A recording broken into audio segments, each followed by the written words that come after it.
Hello दोस्तों, मेरा नाम है प्रवीण और आप सभी का स्वागत है ओके प्लैनेट चैनल पर। इस एक वीडियो में हम लोग बात करने वाले हैं बहुत सारे स्टॉक्स और उनसे जुड़ी खबरों के बारे में। तो चलिए वीडियो की शुरुआत कर लेते हैं हमारे देश के मेजर इंडेक्स यानी निफ्टी और सेंसेक्स के साथ में। निफ्टी 50 की बात करें तो आज इसमें 0.76% की गिरावट देखने को मिली है और ये अराउंड 166 पॉइंट लुढ़कते हुए देखने को मिला है। वहीं दूसरी तरफ सेंसेक्स की बात करें तो इसमें भी अराउंड 0.73% की गिरावट देखने को मिली है और ये गिरावट 523 पॉइंट्स की थी। आज बाजार का सेंटीमेंट मॉर्निंग से ही निगेटिव देखने को मिला और मार्केट क्लोज होने तक में भी ये सेंटीमेंट कंटिन्यू निगेटिव ही देखने को मिला है। आज आईटी और फार्मा सेक्टर को छोड़ दें तो सारे सेक्टर्स में गिरावट देखने को हमें मिली है। आज सबसे ज्यादा गिरावट फाइनेंशियल सेक्टर और गवर्नमेंट बैंक्स में देखने को मिली है।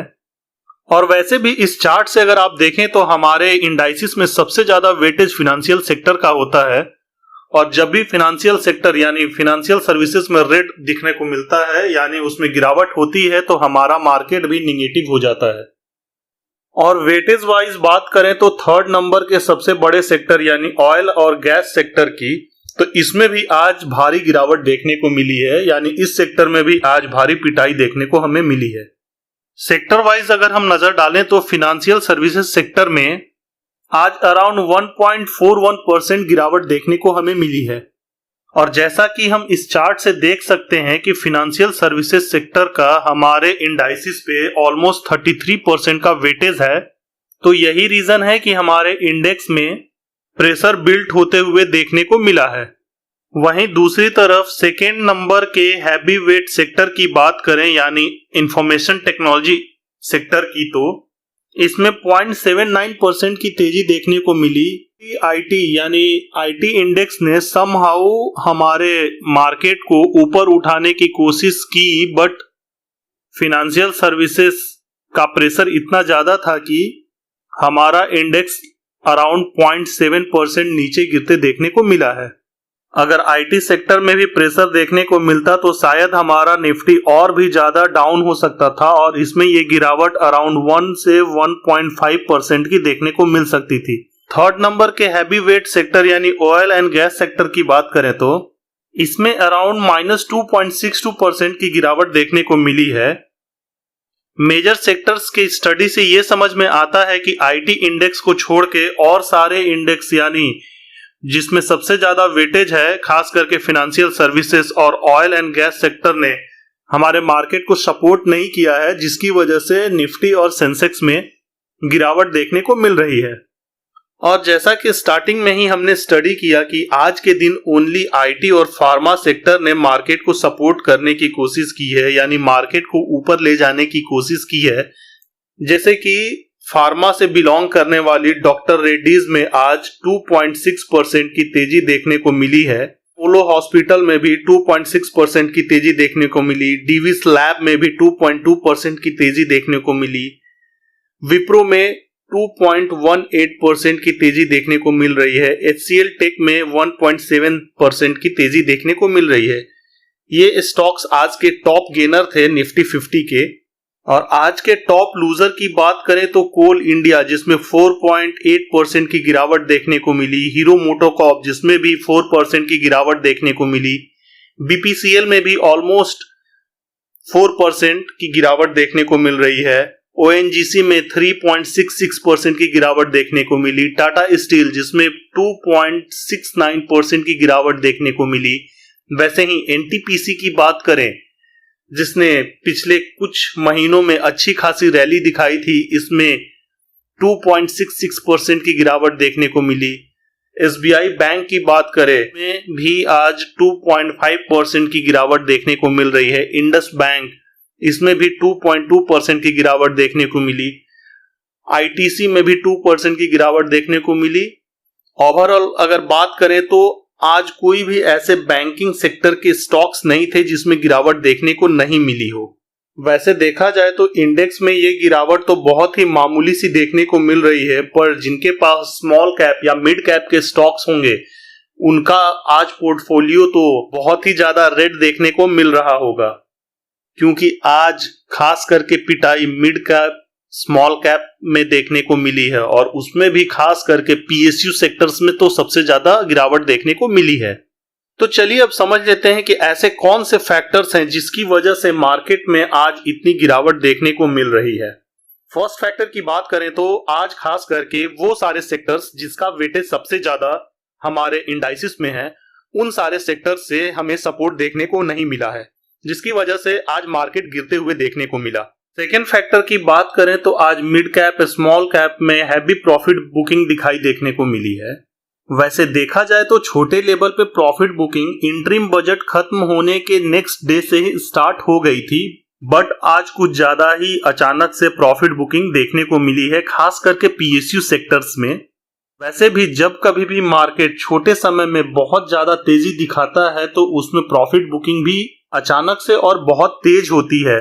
आपने नोटिस किया होगा कि नवंबर के मंथ से जब 4 स्टेट्स के इलेक्शन के रिजल्ट आए थे उसके बाद से और इंटरिम बजट आने के पहले तक खास करके स्मॉल कैप, मिड कैप और पीएसयू सेक्टर्स में एक रैली देखने को मिल रही थी और बहुत लोगों ने इस छोटे समय में अच्छा खासा रिटर्न बनाया होगा, इसलिए बहुत सारे लोग अब प्रॉफिट बुकिंग कर रहे हैं। वैसे भी मार्केट को अनसर्टेनिटी पसंद नहीं होती है और आपको ये भी पता है कि आने वाले कुछ महीनों में भारत में इलेक्शन होने वाला है, तो इलेक्शन से पहले जिसके पोर्टफोलियो में भी प्रॉफिट हो रहा होगा तो वो अपना प्रॉफिट बुकिंग करेंगे ही। और ये जो नज़ारा आज हमें देखने को मिला है, ऐसा नज़ारा हमें इलेक्शन से पहले कई बार भी देखने को मिल सकता है। थर्ड रीजन की बात करें तो आज पीएसयू सेक्टर में बहुत ही ज्यादा बिकवाली देखने को मिली है। खास करके आपने नोटिस किया होगा कि ऑलमोस्ट 1 साल के ड्यूरेशंस में ऑलमोस्ट सारे पीएसयू सेक्टर्स ने अपने इन्वेस्टर्स को डबल या डबल से ज्यादा रिटर्न्स बना के दिए हुए हैं। और वैसे भी गवर्नमेंट यानी पीएसयू सेक्टर्स के शेयर्स में फ्री फ्लोट शेयर्स की क्वांटिटी बहुत कम होती है। फ्री फ्लोट का मतलब ये हुआ कि most of the government sectors की कंपनी में major stake president of India का होता है और वो डेली बेसिस पे शेयर्स को ट्रेड नहीं करते हैं, वो बल्कि होल्ड करके रखे होते हैं और हमारे जैसे रिटेल इन्वेस्टर्स के लिए बहुत ही कम शेयर्स अवेलेबल होता है। तो जब कभी भी अचानक से कुछ ज्यादा क्वांटिटी का इन सेक्टर्स में शेयर्स का ट्रेड होता है तो उसका इम्पैक्ट शेयर्स के प्राइस पे देखने को मिल जाता है। जैसा कि आपने लास्ट 1 ईयर में देखा होगा कि इन शेयर्स में अच्छा खासा प्रॉफिट बना है, तो लोग अब इलेक्शन से पहले इन शेयर्स में अपनी प्रॉफिट बुकिंग कर रहे हैं और ये प्रॉफिट बुकिंग होने की वजह से शेयर में आज अचानक से यानी मोस्ट ऑफ द कंपनीज यानी पीएसयूज में लोअर सर्किट भी देखने को मिला है। फोर्थ रीजन की बात करें तो रिसेंट में आए Q3 results most of the shares के या तो फ्लैट देखने को मिले हैं या फिर फ्लैटिस डाउन देखने को मिले हैं। बट वहीं दूसरी तरफ अगर देखें तो रिसेंट के टाइम में शेयर्स में बहुत ही ज्यादा तेजी देखने को मिली है, जो कि उसके Q3 के रिजल्ट में जस्टिफाई नहीं हो रहा है। तो मोस्ट ऑफ द पीपल अब ये एज्यूम कर रहे हैं कि उसका पीई बहुत ही ज्यादा हाई हो गया है, तो बेटर होगा कि वो अपना प्रॉफिट बुक कर लें। इसी का रिफ्लेक्शन आज शेयर मार्केट में देखने को मिल रहा है। फिफ्थ रीजन की बात करें तो आपने रिसेंट टाइम में देखा होगा कि जो भी शेयर मार्केट में रैली आ रही है या फिर जिसने भी शेयर मार्केट को सपोर्ट किया है वो DIIs हैं या फिर रिटेल इन्वेस्टर हैं। FII से हमें किसी भी प्रकार का सपोर्ट देखने को नहीं मिल पा रहा है। इवन लास्ट 3 मंथ से FIIs नेट सेलर्स ही देखने को मिल रहे हैं। तो एक तरफा FIIs के द्वारा किया गया प्रेशर भी हमारे मार्केट पे धीरे धीरे इम्पैक्ट डालना शुरू कर रहा है, क्योंकि DIIs मार्केट को संभालने की कोशिश तो कर रहे हैं बट FIIs का प्रेशर भी कंटिन्यूअसली हमारे मार्केट को नीचे ले जाने की ओर प्रेशर क्रिएट कर रहा है। ये ऐसे कुछ रीजंस थे जिसकी वजह से मार्केट में आज प्रेशर देखने को मिला है। चलिए अब नेक्स्ट क्रूड ऑयल के प्राइसेस को भी स्टडी कर लेते हैं, क्योंकि हमारे देश में क्रूड ऑयल इंपोर्ट किया जाता है तो इसके प्राइस में जब भी तेजी देखने को मिलती है तो ये हमारे खास करके केमिकल सेक्टर और इकोनॉमी के लिए निगेटिव होता है। आज की बात करें तो क्रूड ऑयल में मेजरली कोई बहुत ही ज्यादा तेजी देखने को नहीं मिल रही है, तो ये हमारे मार्केट के लिए अच्छा है। नेक्स्ट FII और DII डाटा की बात करें तो आज DIIs ने 1700 करोड़ का माल खरीदा, वहीं FIIs ने भी 126 करोड़ का माल खरीदा है। तो वैसे देखा जाए तो आज हमारा मार्केट निगेटिव था, उसमें 0.7% की गिरावट देखने को मिल रही थी।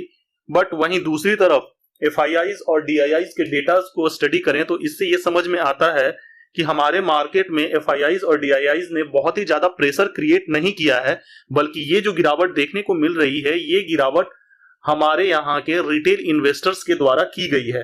दोस्तों इस वीडियो में बस इतना ही। नेक्स्ट वीडियो में हम मिलते हैं, तब तक के लिए धन्यवाद। जय हिंद।